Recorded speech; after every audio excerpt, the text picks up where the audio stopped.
I'm Dr. Samra. Hi, nice to meet you. Hi. So tell me a little bit about yourself and why you're here today. I'm a farmer, and I started noticing I wasn't feeling very well.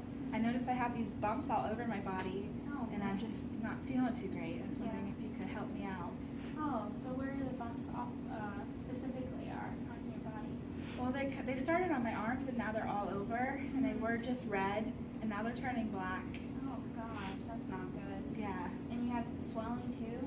Yeah, my neck is a little stiff, and it kind of hurts when I touch it, and I have swelling all over. Oh gosh. Well, let's see if we can get that taken care of for you. Okay.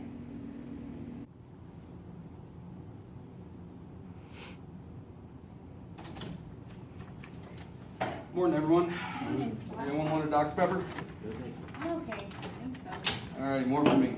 What we got today? So we have a patient, Miss Peters. She has symptoms of raised skin lesions all over her body, but some of them are turning to black scab-like ulcers. She has some swollen lymph nodes around her neck area, and she has swelling all over. Okay. Ah, I see she's a farmer. Yep. So she's a female because of her hair. Farmer because she's a hat. She has a hat. It appears to be some form of bacterial cutaneous infection. Could be anthrax. That's true. The reservoir for Bacillus anthracis is usually infected animals and animal products.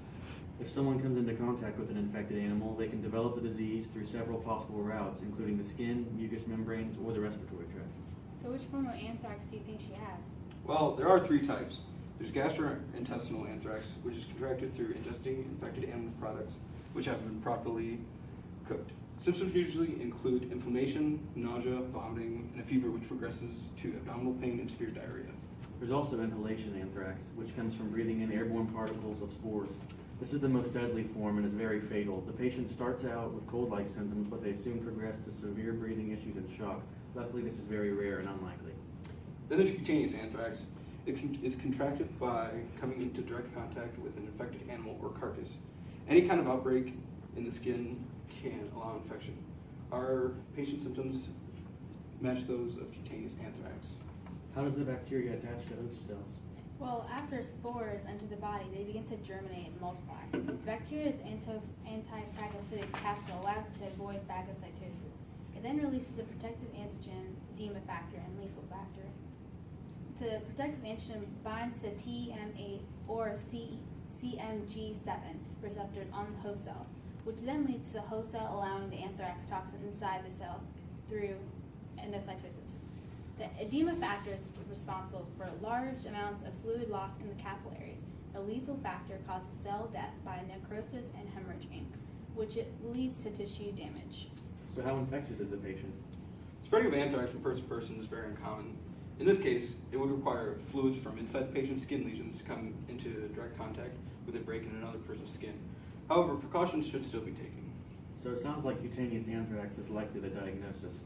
I'll go gather some additional information from the patient and organize a lab test. Sounds good.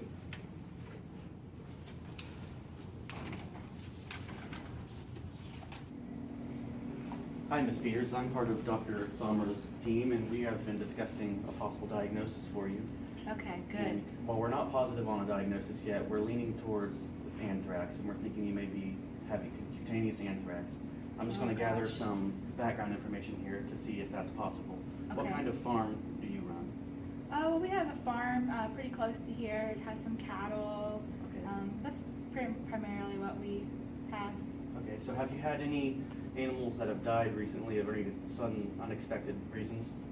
Yeah, actually, we had a couple cows die last week. We didn't really know why. Okay. Well, did you come into contact with these animals in any way?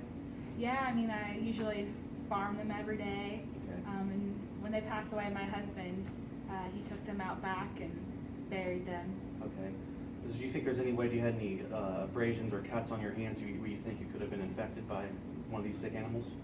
I guess, yeah, I have a lot of cuts on my hands from doing so much manual labor.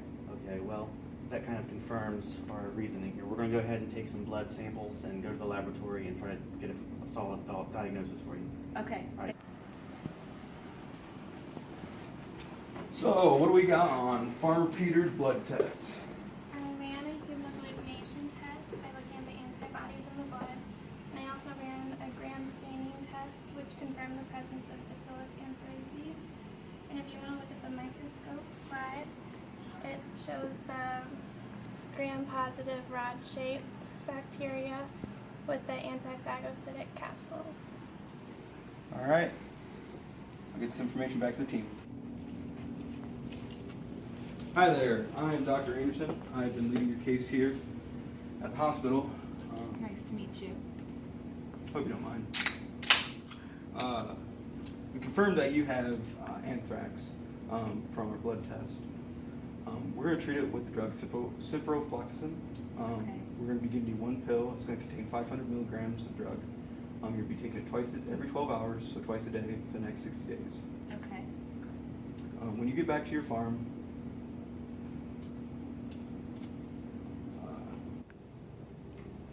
So how does this drug work? this drug inhibits the synthesis of DNA in the bacterial cells. Okay. When you get back feeling in proper shape and get back to your farm, we're going to want you to vaccinate your cattle, make sure that there's no more spread of disease. Okay. Make sure you're always wearing protective equipment, gloves, anything you feel like will protect you from having a recurrence of the disease. Just covering those Yes. lesions? Yes. Okay. Make sure also, if there are any more dead cattle, to incinerate them as soon as possible to prevent the spread of disease throughout the rest of the herd. Okay, so don't bury them, incinerate them. Light them on fire. Okay.